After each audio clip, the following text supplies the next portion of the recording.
my name is Gabby and welcome back to my channel, or if you're new here, then welcome to my channel, and today's video is going to be my favorite anime of 2025. This is going to be a top 10 list with a lot of honorable mentions, but first a disclaimer slash my criteria. I make this list based on quality, but also my personal enjoyment and what I feel in my heart. And that can sometimes hold more weight than like the best produced or animated show out there. Like, don't get me wrong, there are plenty of anime on this list that are a mix of all of that, but when it comes down to it and why some things may have ended up where they did, that is why. Starting off with my honorable mentions, and these are ranked. So the anime that I say last here will be the one that was closest to actually being number 10. Starting with I May Be a Guild Receptionist, but I'll solo any boss to clock out on time. Secrets of the Silent Witch, Betrothed to My Sister's Ex. Mono, My Hero Academia Vigilantes. This Monster Wants to Eat Me, Dandadan Season 2. With You in the Rain, Orb on the Movements of Earth. Okisura, I Fell in Love with an Okinawan Girl, but I Wish I Knew What She's Saying. Windbreaker Season 2, Wand Dance, Zen Shu, and finally Flower and Asura. Okay, so that is going to bring us to my top 10, starting with Food for the Soul, and this follows 5 girls who have just started university and form a club together. They love food and they love to have fun and just enjoy their university life to the fullest. So this is honestly pretty close to the last few honorable mentions that I read off, but it's such a cute series and they have a lot of really fun moments. I really love the characters and their friendships with one another. One of the characters here is just kind of a disaster and she's so fun, and I love her for that. She definitely added to the comedy overall. And I do think this anime has some really fun and charming comedy. They're also just relaxing and slice of life, and I loved watching them like hang out and travel and eat food. And there's also commentary on loneliness and finally finding a friend group that I really liked as well. Next up, we have To Be Hero X. And this takes place in a world where heroes are created based on how much trust people have in them. And the amount of trust adds up in the points that determine the amount of strength and what superpowers they have. The hero with the most trust is known as X, but the trust value is always changing, so a hero's path is always unknown. So I went back and forth with the series quite a few times while it was airing because the storylines that I loved,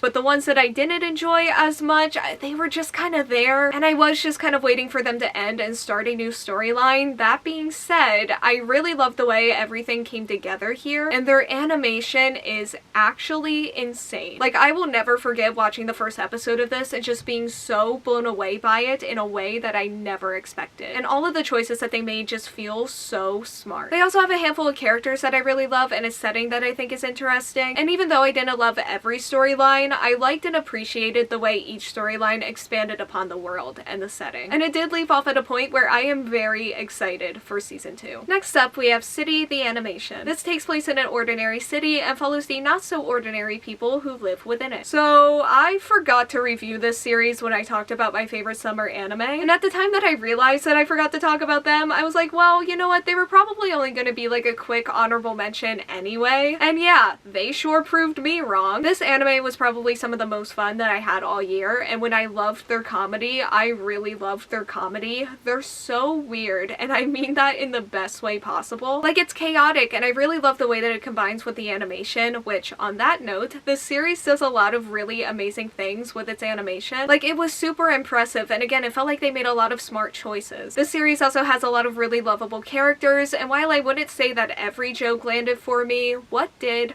Really did. And I grew to really love this series a lot, so much so that I actually just started their manga, and I'm really looking forward to continuing on with it. Next up, we have the second half of Blue Box. And this follows our main character, who is a badminton player who falls for a girl on the basketball team who inspires him to try to get to nationals. This is one of my favorite manga series, and the first half of the anime was one of my favorite anime that I watched last year, and this is a continuation of what I ranked last year, and I love these characters so much. I think the main couple is so adorable, and this half also had a lot of really emotional scenes that I really felt because, again, I love the characters, so I was also in pain with them. And even though I don't super love like their more love triangle-y scenes, I think that they handle it well enough, and again, I definitely feel the emotions that go along with it. They also have some really fun comedy. I also think they're a really solid sports anime, and I just think that they're a cute series overall. They've always made me so happy, and I am very happy with this adaptation. Next up, we have Kaiju number 8 season 2. And Kaiju number 8 follows follows our main character who wants to chase his dream of defeating kaiju by the side of his childhood best friend. This was a dream that he had previously given up on, but when the time comes for him to try again, he ends up gaining the power to turn into a kaiju. Season 1 was my favorite anime of 2024, and then this was also my favorite manga series of 2024. And I also really loved Season 2, and I had a lot of fun with the action scenes. The season also had what I am going to call my favorite moment of the entire series, and it was adapted in this season, and that was so much fun. And the season actually had quite a few of my favorite moments from the series. Like, I still felt all of the hype and emotion that I felt when I originally read them in the manga. Their animation looked amazing. Their opening was sung by one of my favorite artists of all time, which was a coincidence that I wasn't emotionally ready for, but that I love. And yeah, it is one of my all-time favorite series. I am very excited for the next season. The anime is really the only thing keeping me from like fully feeling the full pain of the manga being complete, so I am going to cherish that feeling with this anime for as long as I can. And that brings us to my top 5, starting with the Apothecary Diaries Season 2. And this follows our main character Mao Mao after she is sold to the Imperial Court as a maid, as she tries to hide her apothecary background and knowledge to avoid the attention that it could bring her. However, soon after she arrives, she is able to easily solve the case of the mysterious deaths of the Emperor's newborn children. And even though she tries to solve it anonymously, one of the eunuchs is able to single her out and promote her to lady-in-waiting to a highly favored concubine, where she must continue to use her expertise to solve and fix different situations that happen within the Imperial Court. I mean, they've been on this list every year since they've started. I love this series so much, and this season in particular was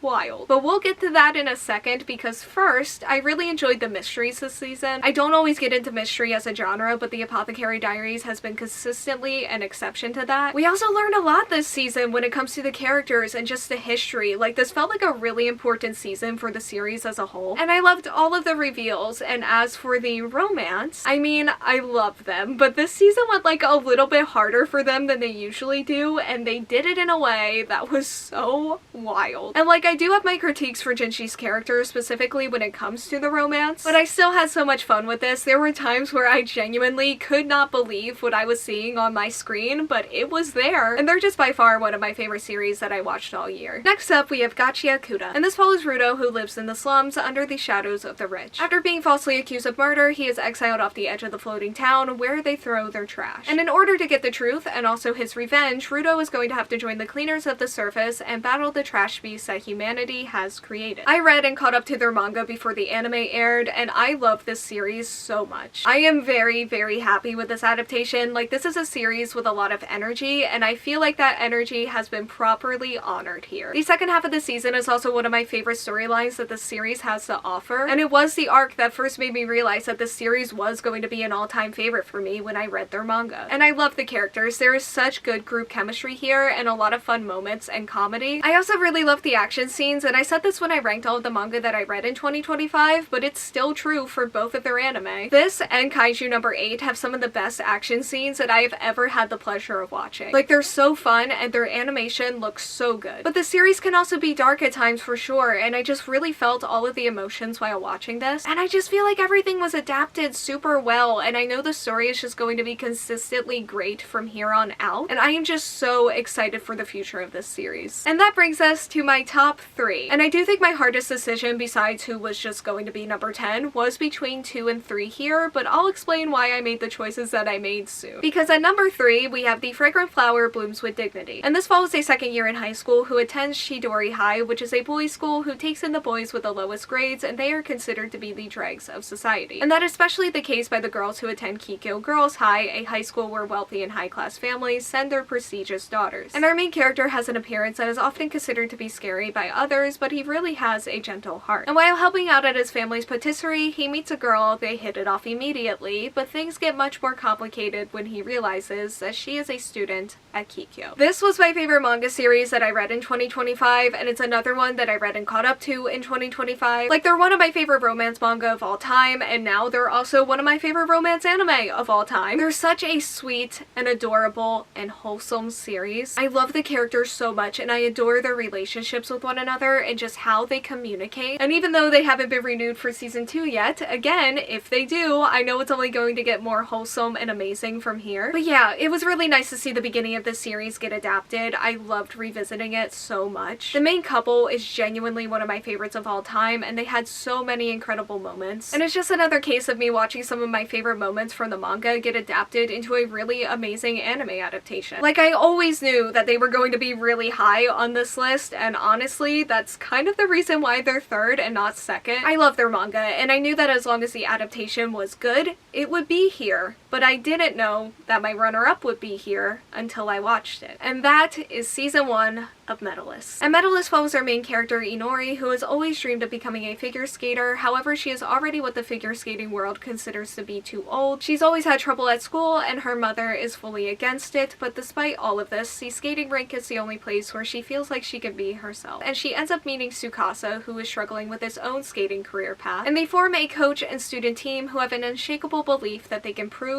everyone wrong. I only kind of knew about this series before the anime aired. Like, I think they won some sort of manga award at some point, and based on that and just the description, I knew that I was probably going to like this, but I really didn't expect to connect with it as strongly as I did. Like, the series is so cute and wholesome, and the way that Tsukasa supports Inori, like, genuinely means so much to me, and just makes me want to cry, and I have, because there's something about it that just feels so healing to me personally. And just same with Inori's character growth. Like, there is a scene at the beginning of this anime that genuinely made me cry actual tears, and that's when I knew that this anime was going to be a favorite for me, and they just kept getting better from there. Because I also think that they're a really good sports anime. I loved watching Inori and all of the other characters skate and train, and just really throw their whole hearts and lives into it. And yes, this does somewhat fill the Yuri on Ice shaped hole in my heart in terms of the figure skating. They also have a lot of really fun comedy. They're kind of silly, and it makes me smile. And they just bring me a lot of joy. I have since started their manga since watching their adaptation, and I read volumes 1 through 7 in 2025, which means I am extra excited for season 2, and I'll probably cry even more than I already have. Which brings us to my anime of the year. And I've talked about a handful of anime in this video that I've watched after reading and loving their manga, and I knew going into, I would say, the summer season in particular, that one of them was probably going to take this spot. And yeah, it became very clear very quickly to me which one of them it was going to be, and that is the summer Hikaru died. And this follows two boys who lived in a village, and they did everything together, they're best friends, until something happens to Hikaru that changes him forever when all his friend wants him to do is stay by his side. And yeah, I love their manga a lot. I love this adaptation a lot. I feel like it can be really easy to mess up horror manga adaptations, but in this case, it looked really good. But most importantly for me, I feel like they've really nailed the emotional intensity and complexities of this series and this relationship, because the story is so dark and so twisty and so complex and just so heartbreaking. Like, I left episodes of this anime just not well. Like, it really emotionally destroyed me in a way that impacted me for days after, and that I still feel when I think about them, which is a feeling that the manga has always given me. Like, when I'm with this series, it just takes over my brain in a way that not a lot of things have, to the point where my brain is just constantly thinking about it and engaging with all of those complexities that I mentioned earlier. And also with just like the mystery of it all, because that is another aspect that really hooked me into this series. Like, I really need to know where it's all going to go and how this is all going to unfold and just what they have in store for me, and I really need to catch up to their manga because I think I'm a couple volumes behind. But I also read their first light novel in 2025, and when I reviewed that light novel, I mentioned how it added to my experience overall with this series, and I think that the same can definitely be said about the anime. Like, I feel like I love this series even more now after watching it, and I feel like it gave my brain new ways of engaging with it, in terms of different perspectives and theories and just like understanding of the emotional intensity. And I just love seeing it all come to life in this way, including the atmosphere and the setting, because it's also an incredible summer horror series just all around. And I couldn't have asked for a better adaptation, and they are my favorite anime series of 2025. Okay, so that is all that I have for today's video. Thank you all so much for watching. Like, comment, subscribe, hit the bell, and answer the question that'll be around here